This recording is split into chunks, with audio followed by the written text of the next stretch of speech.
Hello everyone, welcome to the last minute notes. In this video, we are going to look into a previous year question paper that is from June 2023, Shift 1. What I noticed here is that there were three questions based on one single author and his works. So we are going to cover all these three questions in this video.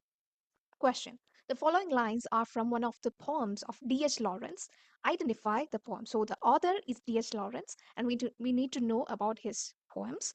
We'll come back to these questions once we discuss all about D.H. Lawrence and his major works. Second question. Penk Books was prosecuted for obscenity and later acquitted for publishing a novel by D.H. Lawrence that makes a frank description of sex and an uncompromising use of four-letter words. Which of the following is the title of the novels? We look into his novels as well. And the final question, that is, which famous English poet at an early age announcing his admiration for D.H. Lawrence excitedly wrote to his friends, I have been reading Sons and Lovers and feel ready to die. If Lawrence had been killed after writing that book, he'd still be England's greatest novelist. D.H. Lawrence, born in 1885, he was an English novelist, short story writer, poet, playwright, literary critic, travel writer, essayist, and painter, all in one person. That is D.H. Lawrence. His works reflect on modernity, social alienation, and industrialization, very important, while championing sexuality, vitality, and instinct. Four of his most famous novels, that is Sons and Lovers, The Rainbow, Women in Love, and Lady Chatterley's Lover, were the subject of censorship trials for their radical portrayals of romance, sexuality, and use of explicit language. So, his major novels, first one, Sons and Lovers, which was published in the year 1913. It traces emotional conflicts through the protagonist Paul Morrell and his suffocating relationships with a demanding mother and two very different lovers, which assert complex influences on the development of his manhood. While the novel initially received a mediocre reception along with allegations of obscenity, it is today considered a masterpiece by many critics and is often regarded as Lawrence's finest achievement.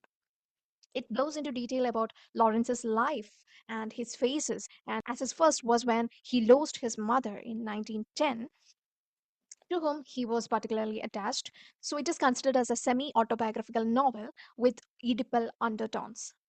And the most celebrated English poet Philip Larkin's interest in Lawrence began in his adolescence, and at 19, he wrote to a friend while reading Sons and Lovers, I have been reading Sons and Lovers and feel very ready to die. If Lawrence had been killed after writing that book, he'd still be England's greatest novelist. Now, so remember, it was the great English poet Philip Larkin who commented on Sons and Lovers and said if Lawrence had been killed after writing this book, he would still be England's greatest novelist. So that is Sons and Lovers. And the second novel, The Rainbow, which was published in the year 1915, tells the story of three generations of Bragwin family, a dynasty of farmers and craftsmen who live around the Airwash Valley on the borders of Nottinghamshire and Derbyshire. The book spans a period of roughly 65 years from 1840s to 1905 and shows how the love relationships of the Brangwens change against the backdrop of the increasing industrialization of Britain. Industrialization of Britain is a very important theme that recurringly um, seen in D.H. Lawrence's works. Now, the first central character is Tom Bragman. He's a farmer whose experience of the world does not stretch beyond these two counties. And while the last of this generation, that is Ursula, his granddaughter, studies at university and becomes a teacher in the progressively urbanized capitalist and industrial world. And Lawrence's 1920 novel Women in Love is a sequel to The Rainbow. So the sequel to Rainbow is Women in Love, which was published in the year 1920. And this particular story follows the continuing loves and lives of the Brangwen sisters, that is, Gudrun and Ursula. Gudrun Bragwen, an artist, pursues a destructive relationship with Gerald Rich, an industrialist. Lawrence contrasts this pair with the love that develops between Ursula Brangwen and Rupert Birkin. an alienated intellectual who articulates many opinions associated with the author, and the emotional relationship thus establishes are given further depth and tension by an intense psychological and physical attraction between these two men, that is, Gerald and Rupert. Interesting. As with most of Lawrence's works, women in love's sexual subject matter also caused controversy, as usual. Then coming to his final novel, that is Lady Chatterley's Lover, which was published in the year 1928. An expurgated version of this particular novel was not published openly in the United Kingdom until 1960. Why? Because it was a subject of a watershed obscenity trial against the publisher Penguin Books, which won the case and quickly sold 3 million copies right after the trial.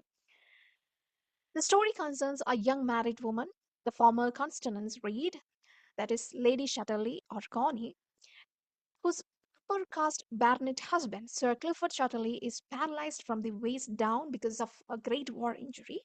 Constance has an affair with the gamekeeper Oliver Mellors, which develops into a serious relationship, and the novel has a somewhat open ending with Constance and Mellors facing an uncertain future.